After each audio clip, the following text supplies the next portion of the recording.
Samajwadi party लगातार ये दिखाने की कोशिश कर रही है कि बीजेपी सरकार के भीतर तालमेल की कमी है। उत्तर प्रदेश की राजनीति में बयानबाजी का दौर लगातार तेज होता जा रहा है। अखिलेश यादव ने बीजेपी सरकार पर निशाना साधते हुए तंज कसा क्या मंत्रियों के नाम के बाद अब विभागों की पर्ची भी ऊपर से आई। दर्शकों, राजभर ने कहा कि ये समय संवेदनशीलता दिखाने का है, ना कि दूसरों के घर में क्या चल रहा है उस पर टिप्पणी करने। बीजेपी नेताओं का कहना है कि विपक्ष के पास विकास के मुद्दे पर बोलने के लिए ज्यादा कुछ नहीं बचा। उत्तर प्रदेश सरकार पिछले कई वर्षों से कानून व्यवस्था, इंफ्रास्ट्रक्चर, निवेश और कल्याणकारी योजनाओं को लेकर लगातार चर्चा में आ रही है। बीजेपी का दावा है कि राज्य में पहले की तुलना से बेहतर प्रशासनिक व्यवस्था देखने को मिली। बीजेपी की रणनीति साफ तौर पर यह दिखाने की रही है कि योगी आदित्यनाथ के नेतृत्व में सरकार मजबूत और स्थिर है। विपक्ष लगातार ये आरोप लगा रहा है कि बीजेपी के भीतर सब कुछ ठीक नहीं चल रहा और फैसले ऊपर से तय हो रहे हैं। क्या विभागों के बंटवारे के बाद ये विवाद शांत होता है या फिर दोनों दलों के बीच बयानबाजी और भी तेज हो जाती है?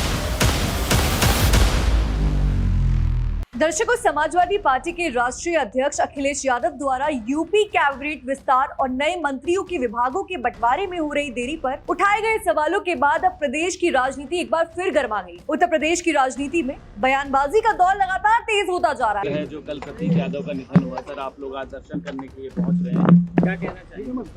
देखिए, दुखद घटना है। ईश्वर से हम प्रार्थना करेंगे कि परिवार को दुख सहने की क्षमता हो। 38 साल की उम्र सर, परिवार के लिए मतलब 2 बच्चे भी पीछे छोड़ गए हैं, बड़ा मुश्किल समय है सर। मैं फिर कह रहा हूँ, दुखद घटना है। हम ईश्वर से यही प्रार्थना करेंगे। आप कैसे याद करते हैं प्रतीक यादव को, जो आपसे मेरी मुलाकात नहीं, प्रतीक से हमारी मुलाकात नहीं। दर्शकों, ओम प्रकाश राजभर ने अपने खास भोजपुरी अंदाज में ऐसा पलटवार किया जिसने सियासी गलियारों में हलचल मचा दी। दर्शकों, उन्होंने सिर्फ अखिलेश यादव पर तीखा हमला नहीं बोला, बल्कि उनके परिवार और निजी हालात का जिक्र करते हुए उन्हें राजनीति से कुछ समय दूरी बनाने की सलाह तक दे डाली। और दर्शकों, इतना ही नहीं, उन्होंने व्यंग्यात्मक अंदाज में अखिलेश यादव को अपनी पार्टी सुभाषपा ज्वाइन करने का ऑफर भी दे दिया और कहा कि अगर वो चाहे तो मुख्यमंत्री योगी आदित्यनाथ से उलझकर भी उन्हें मंत्री बनवा देंगे। दर्शकों, इस बयान के बाद राजनीतिक माहौल और ज्यादा गर्मा गया है। दरअसल मामला यूपी कैबिनेट विस्तार के बाद शुरू हुआ, जब नए मंत्रियों के विभागों के बंटवारे में कुछ समय लगने पर विपक्ष ने सवाल उठाने शुरू कर दिए। समाजवादी पार्टी प्रमुख अखिलेश यादव ने बीजेपी सरकार पर निशाना साधते हुए तंज कसा क्या मंत्रियों के नाम के बाद अब विभागों की पर्ची भी ऊपर से आई। दर्शकों, उन्होंने ये भी आरोप लगाया कि डबल इंजन सरकार के भीतर कमीशन और कमाई के बंटवारे को लेकर खींचातान चल रही है, जिसकी वजह से विभागों का फैसला नहीं हो पा रहा है। अखिलेश यादव का ये बयान सोशल मीडिया पर तेजी से वायरल हुआ और इसी बीच ओम प्रकाश राजभर ने अपने सोशल मीडिया पोस्ट के जरिए अखिलेश यादव को जवाब देते हुए कहा कि इस समय उनके परिवार में दुख का माहौल है, क्योंकि उनके भाई का निधन हुआ है, लेकिन इसके बावजूद वो राजनीतिक बयानबाजी से खुद को रोक ही नहीं पा रहे।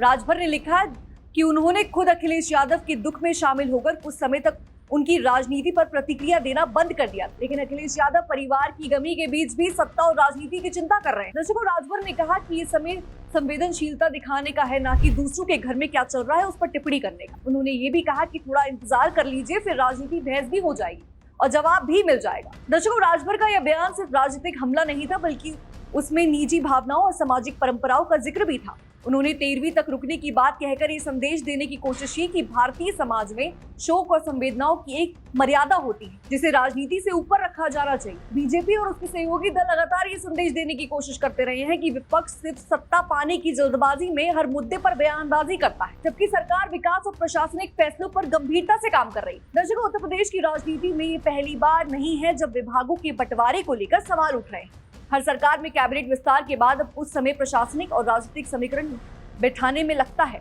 खासकर जब सरकार में कई सहयोगी दल शामिल हो, तब क्षेत्रीय और सामाजिक संतुलन को ध्यान में रखते हुए फैसले लिए जाते हैं। और बीजेपी नेतृत्व वाली सरकार लगातार ये दावा करती रही है कि ये जातीय और क्षेत्रीय संतुलन के साथ विकास की राजनीति कर रही है, और यही वजह है कि कैबिनेट विस्तार के दौरान अलग अलग वर्गों और क्षेत्रों को प्रतिनिधित्व देने की कोशिश की जा रही है। दर्शकों, मुख्यमंत्री योगी आदित्यनाथ के नेतृत्व में उत्तर प्रदेश सरकार पिछले कई वर्षों से कानून व्यवस्था, इंफ्रास्ट्रक्चर, निवेश और कल्याणकारी योजनाओं को लेकर लगातार चर्चा में आ रही है। बीजेपी का दावा है कि राज्य में पहले की तुलना से बेहतर प्रशासनिक व्यवस्था देखने को मिली।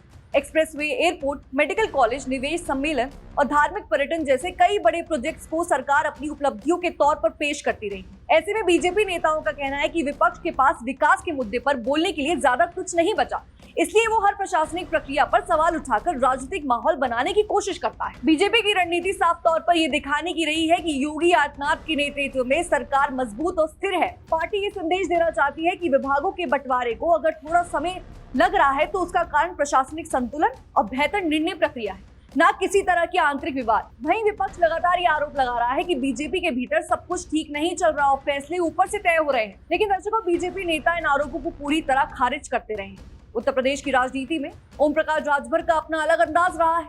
वो अक्सर भोजपुरी भाषा और ग्रामीण शैली में बयान देकर सुर्खियां बटोरते हैं। उनके बयान सीधे आम जनता तक पहुंचते हैं और सोशल मीडिया पर तेजी से वायरल भी हो जाते हैं। और यही वजह है कि बीजेपी गठबंधन के भीतर एक ऐसे नेता माने जाते हैं जो विपक्ष पर आक्रामक तरीके से हमला करने में पीछे नहीं रहते। और दर्शकों, इस बार भी उन्होंने अखिलेश यादव पर व्यक्तिगत और राजनीतिक दोनों स्तर पर निशाना साधकर चर्चा का केंद्र बन गए हैं। दूसरी तरफ समाजवादी पार्टी लगातार ये दिखाने की कोशिश कर रही है कि बीजेपी सरकार के भीतर तालमेल की कमी है। अखिलेश यादव समय समय पर सरकार के फैसलों और देरी को लेकर सवाल उठाते रहे। उनका मानना है कि अगर सरकार मजबूत होती है तो विभागों के बंटवारे में इतनी देरी नहीं होती। हालांकि बीजेपी नेता इसे सामान्य प्रक्रिया बता रहे हैं और कह रहे हैं कि सरकार पूरी मजबूती से काम कर रही है। दर्शकों, आने वाले दिनों में ये देखना काफी दिलचस्प होगा कि समाजवादी पार्टी इस बयान का क्या जवाब देती है और क्या विभागों के बंटवारे के बाद ये विवाद शांत होता है या फिर दोनों दलों के बीच बयानबाजी और भी तेज हो जाती है। दर्शकों, आपको क्या लगता है हमें कमेंट सेक्शन में जरूर बताइएगा। तब तक के लिए बने रहिए हमारे साथ और देखते रहिए DNP भारत।